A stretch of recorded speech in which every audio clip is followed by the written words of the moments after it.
Highway पर खड़ी एक कार की पार्किंग लाइट जल बुझ रही थी। वो बार बार गाड़ी को स्टार्ट कर रहा था, लेकिन गाड़ी थी कि सांस ही नहीं ले रही थी। सुनसान हाईवे और सर्द रात का अंधेरा उसे डर की तरफ धकेल रहा था। उसकी नज़र लेफ्ट पड़े या राइट, हाईवे के दोनों तरफ सिर्फ ऊंचे ऊंचे पेड़ दिख रहे थे, जिन पर तेज गुजरती गाड़ियों की रोशनी पड़ रही थी। उसने जोर जोर से हाथ हिलाकर मदद मांगने की कोशिश भी की, लेकिन मानो चलती गाड़ियां उसे देखकर अनदेखा कर रही हूं। सारे प्रयास करने के बाद उसने गाड़ी में जाकर फिर से कार स्टार्ट करने की कोशिश की, लेकिन हालात वहीं के वहीं थे।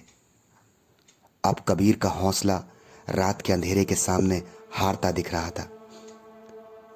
वो हाईवे लूट और मर्डर की घटनाओं के लिए बदनाम था। यही बात कबीर के दिमाग में हलचल मचा रही थी।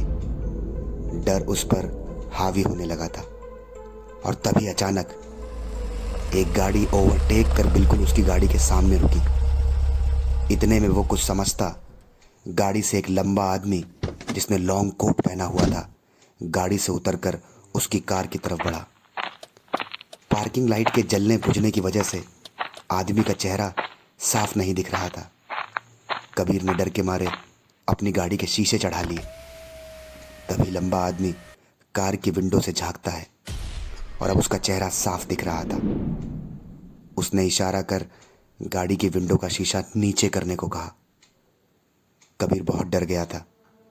21 साल की उम्र में यह उसकी जिंदगी का सबसे भयानक वक्त चल रहा था। वो अपना फोन स्विच ऑन करने की कोशिश कर रहा था, लेकिन बैटरी दम तोड़ चुकी थी। अब वो घबराकर कभी मोबाइल की तरफ देखता तो कभी गाड़ी की विंडो से उस आदमी को, जिसके घुंघराले बाल और बड़ी बड़ी आंखें। ऐसा लगता था कि वो आदमी बहुत दिन से सोया नहीं है। आदमी ने अब विंडो के शीशे पर हाथ मारना शुरू कर दिया था।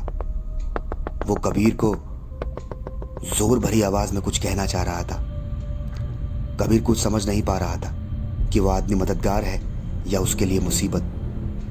लेकिन गाड़ी के कांच बंद होने की वजह से दूसरी तरफ की आवाज कबीर ठीक से सुन नहीं पा रहा था। आवाज कानों तक आ तो रही थी, लेकिन अल्फाज साफ नहीं थे। वो जितना सुन पा रहा था उसमें वो शख्स उसे गाड़ी से बाहर आने को कह रहा था।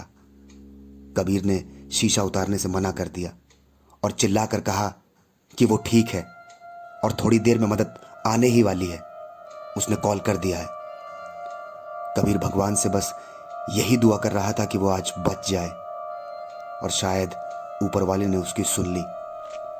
काफी देर तक गाड़ी के इर्द गिर्द घूमने के बाद वो आदमी अपनी गाड़ी स्टार्ट कर वहां से चला गया। सुबह के 6:45 बजे थे। इंस्पेक्टर संदीप ठाकुर सुस्ताने के लिए अपनी कुर्सी पर खुद को एडजस्ट कर ही रहे थे कि कांस्टेबल ने आकर संदीप की नींद उड़ा दी।